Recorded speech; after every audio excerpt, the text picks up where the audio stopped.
Today on the 5-Minute Book Review, starring Curtis and Ian, we take a look at the life of the Dynamite Kid in Pure Dynamite. Most Canadians will remember Tom Billington as one half of the British Bulldogs, who were huge stars in Calgary's own Stampede Wrestling, as well as the World Wrestling Federation back in the day.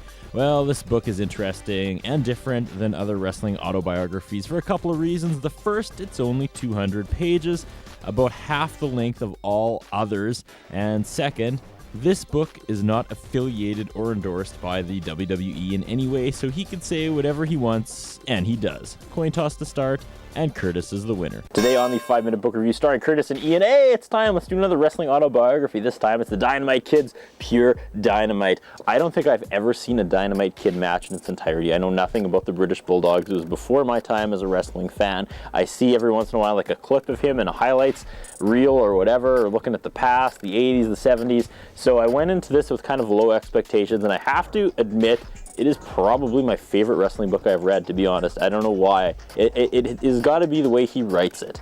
The most annoying thing about the Bret Hart and the Shawn Michaels and the Mick Foley ones, and they're all good books, but they explain everything about the business to you that you obviously already know if you're reading the autobiography of Bret Hart. You know what a superplex is. You don't need to be explained to what a superplex is, and this guy never does it. He tells it.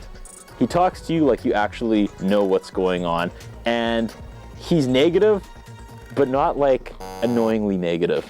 Ian? Well, I can understand him being negative about it. I mean, his end of his time in the business was being put in a wheelchair for the rest of his life. I can see that giving him some very poor memories of some of it. I mean, it's a stellar book. He sticks to his story, very closely to his story. It's not a business book. It's this is my life story book, and it's a good read. If you're interested, it's a damn good read. My only issue with it is my same issue with most wrestling books, is it comes across a little whiny at times. I think I keep reading these books and they keep complaining about the industry and they complain about their place in it, but yet they're still in it for such long periods, and they say they do it for the love, but then they end up like the Dynamite Kid. They end up in wheelchairs, and you're kind of asking yourself, I'm always left asking, why do you continue to do this if, well, obviously in this case not so much, but why do you continue to do it if it's something that had annoyed you and was so horrible, and there's so many aspects of it that you just downright hated throughout your entire time in the industry? It's just a question I'm constantly left asking. I actually felt he wasn't nearly as whiny as every other book I've read. There was a lot that went wrong with him, but even at the end, he was like, he just kind of laid it out and was like, this is a very unique industry where you get to tour the world and make a lot of money, but you pay the price with your health. And even in the wheelchair, he said, you know what? I wouldn't change anything. I had a great life. Sure, it's kind of rough now, but no other way would I have been able to do what I did and afford the lifestyle I had. And he's the only person that ever actually said that. No, it's a fair point. He is very honest about it and about what he enjoyed about it too. I think it's something that maybe it's not my concern with it. It's not about his book in particular. It's overall. I'm never completely sure I understand it. But Dynamite Kid wrote one hell of a book. It's unlike the Bret Hart book, which is 600 pages, I believe.